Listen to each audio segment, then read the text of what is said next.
Well, ladies and gentlemen, boys and girls, welcome to another episode of Rimshots with Sean right here in the Rock Range Radio Network, brought to you by Barstools and Bandtalk and Mapex Drums. I can finally say that. It's so exciting. I've got a new friend. I've got Steve. Steve's from the band Lost Circus. Hello. He's driving. Welcome, Steve. Hey, thanks for having me. Sorry Awesome, man. about the mobile office here. The mobile office. What part of the world do you live in? Nashville, Ah, Tennessee. very Yeah. good. So I talk to a lot of people. Are you a native Nashvilleian?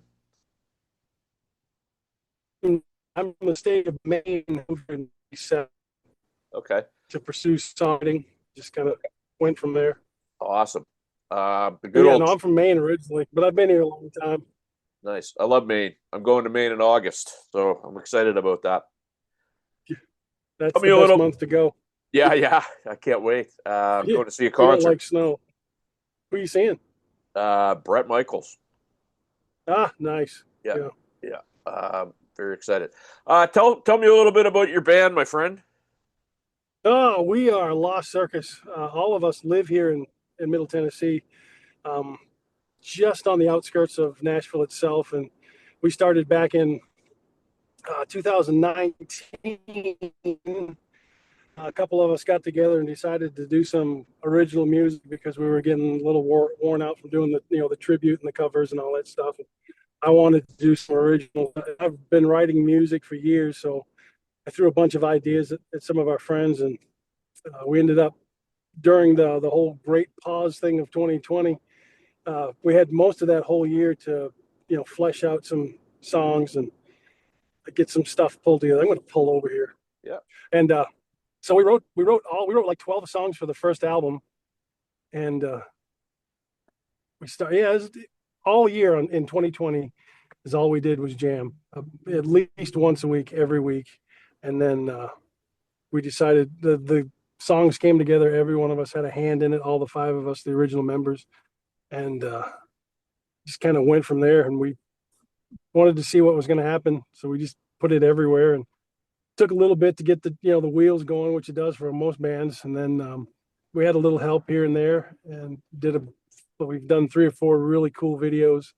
We have a lot of friends in the industry, video and audio, so they've helped us out a lot too. But that's basically what we're doing. We wanted to do an 80s style hard rock / heavy metal mix of the stuff we grew up on. Nice. And then we ended up here. The next album's coming out probably at the end of the year. It's going to be a bigger mix of the same heavy-ish stuff. So we've got a couple of songs that are pretty heavy, leaning towards. So safe to say you guys would it be fair to say you guys were a COVID project? I would say we didn't have a choice, and yeah, it helped us. It helped us in a way, What's the cops? You're pulled off the side of the road. You're all good. I'm good. We started in 2019 in November, I think it was, when we actually got together. There's 3 of us, me, Kenny, and Brian. No, me, Kenny, and Tom, the drummer. And then we got Brian involved like 2 weeks later. And then I played bass initially, which was the dumbest thing I've ever done. I can play. It's hard to play and sing at the same time and make it sound and be in time with the drummer, because that's the backbone of the band, drums and bass. But we found Chad. He came along and saved me, and so I could just concentrate on singing.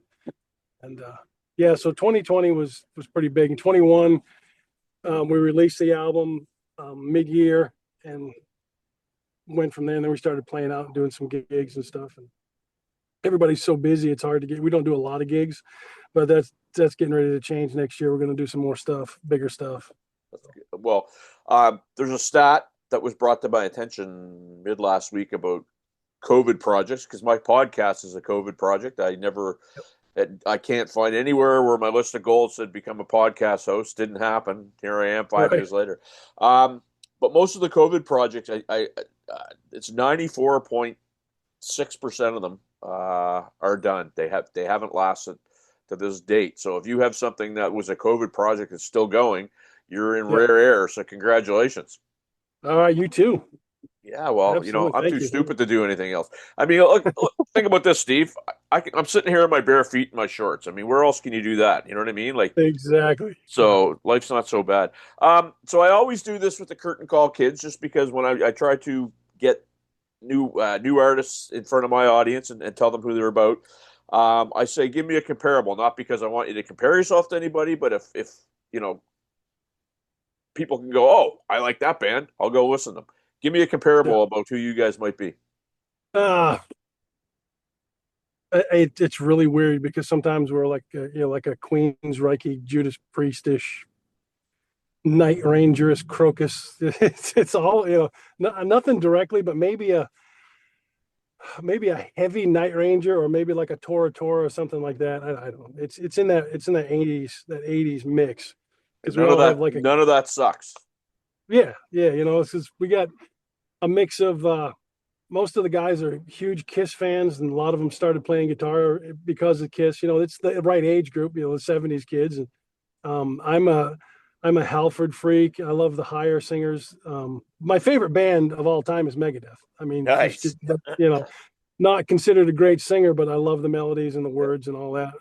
But I'm a huge Night Ranger fan, Crocus fan, Queensryche, the heavy stuff, the lighter stuff. And I'm a country music fan, the old country music. I don't know what today's country music is, but I grew up listening to George and Waylon and all those guys. I have a special place for those, but mostly I'm a hard rock guy, Ozzy, stuff like that. So it's like an Ozzy-ish type thing. We're not compared to any of those guys. We're nowhere near those levels, but as far as influences go, I would say that's pretty good. Well, no, and I mean, if I heard that, I would say, yeah. If I hadn't already heard your material and I heard that, I would go and listen, because all of that is what I grew up on. I mean, Queensryche Right. and Maiden and Crocus and Accept, the Judas Priest and all that is, of course, the Sunset Strip stuff I was big on too, and Dio, and Yep. so and it's interesting because that stuff seems to be doing just as good, if not better, than it ever has.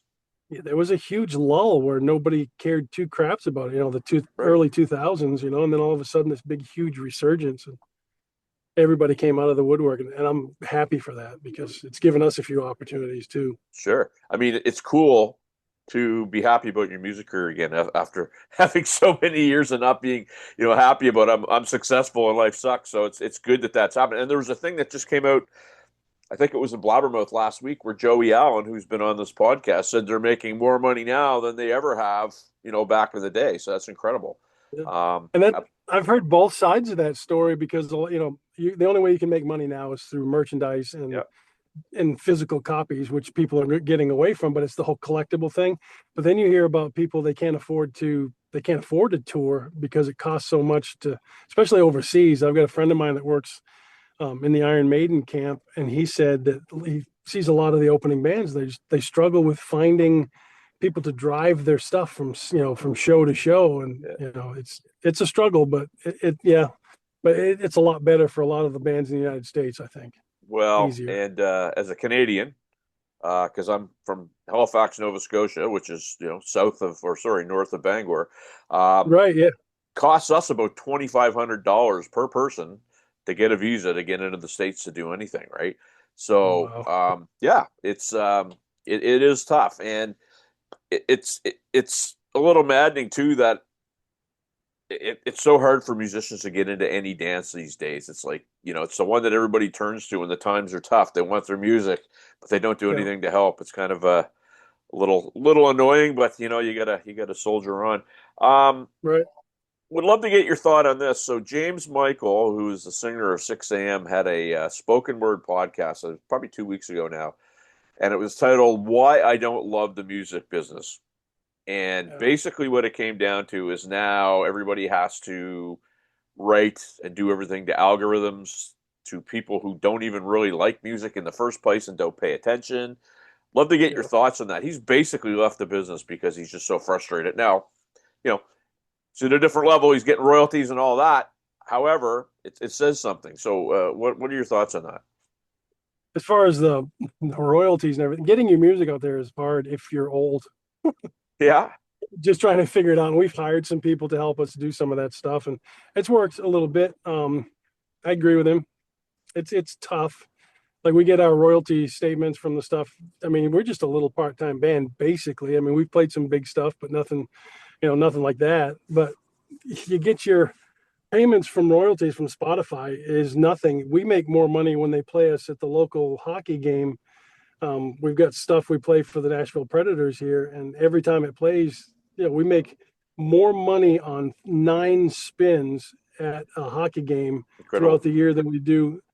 Oh, we had a little over 200,000 total plays last year, and we made more money off the 9 spins from one game, from one avenue, which is it's partial TV. It's on TV and stuff like that too. Absolutely incredible. 200,000 plays in a year of combined of all of our music, internet, regular FM, downloads and all that. And I think we made $125 a piece on our royalty checks. So I will tell you, I was given a tip by somebody because I promote music as well as I'm a drummer. I play in a band. I was given a tip by somebody, so my YouTube page is monetized. So the tip that I was given was forego the streaming. It's going to happen one way or the other. Focus on YouTube. Focus on getting videos on a monetized YouTube channel. So I did that with my girlfriend's latest song. She's made more money off that than all her other songs combined. Right. And you do promotion on YouTube as well? Or? I do, and because I'm a monetized channel, her video gets monetization on it, so it actually draws into that, and I can segment, where it's coming from and see how much she's making. So she's made more off her one video. Now it's got about 140,000 views on it. Yeah, so I mean, streaming, I'm not, I had a big battle with Spotify last year. Not that they cared, but it's just, it's not set up for guys like you and I to win. That's just a simple. Yeah. Oh, that's for sure. Yeah. So what do you got coming up? We are in the middle of, we had one of our original members, Kenny, had to retire. He's got some family issues with his dad, and he's going to retire to take care of him. So we're looking for a new guitar player. We'll figure that out. And, we've got some people that are going to fill. We've got some shows coming up. We've got doing a festival in Ohio, and I can't for the life of me remember the name of it. Dang it. There's a couple things we haven't posted yet either, but we've got some shows coming up that we're going to do. And we're also working on the album. The album's about halfway finished. That's gonna be good. It's gonna be fun. But hopefully toward the end of the year, maybe the first of next year, we'll have the album out and promoting that like crazy too. But we'll be advertising everything on our website and on all of the socials. We're on all of the socials. Chad, our bass player, takes care of all that. So, okay, so that's my last question. Where do I send everybody to find out more about you guys and what's up? We're mostly on Facebook because apparently that's where the old people live, and all the Twitches and all that stuff I don't really know about. So, but anyway, go to www.lostcircusofficial.us is our website, and we've got a tree of links on there. That goes to everywhere, the DistroKid and all of the links. We're on stuff I've never heard of. So it's good. Steve, sorry, go ahead. The funniest thing that ever happened to us was after we released our first album, in 2 months, we were the most illegally downloaded album in Russia. Wow. How about that? That's amazing. You should have got Lars Ulrich on the scene to help get you paid, man. We didn't get one penny for that. I think it was a little over 10,000 downloads. There was 8 songs on the album, so whatever that figures out to. But you didn't get a penny, but you got bragging rights. No, you got bragging rights, yeah. Russia loved us for like a month and a half. So that's awesome. Steve Libby, I want to thank you for doing this, my friend. I appreciate you. But stay in touch. We're back after this. Yeah, holler at me anytime, man. Anytime. I will. Peace. Appreciate you.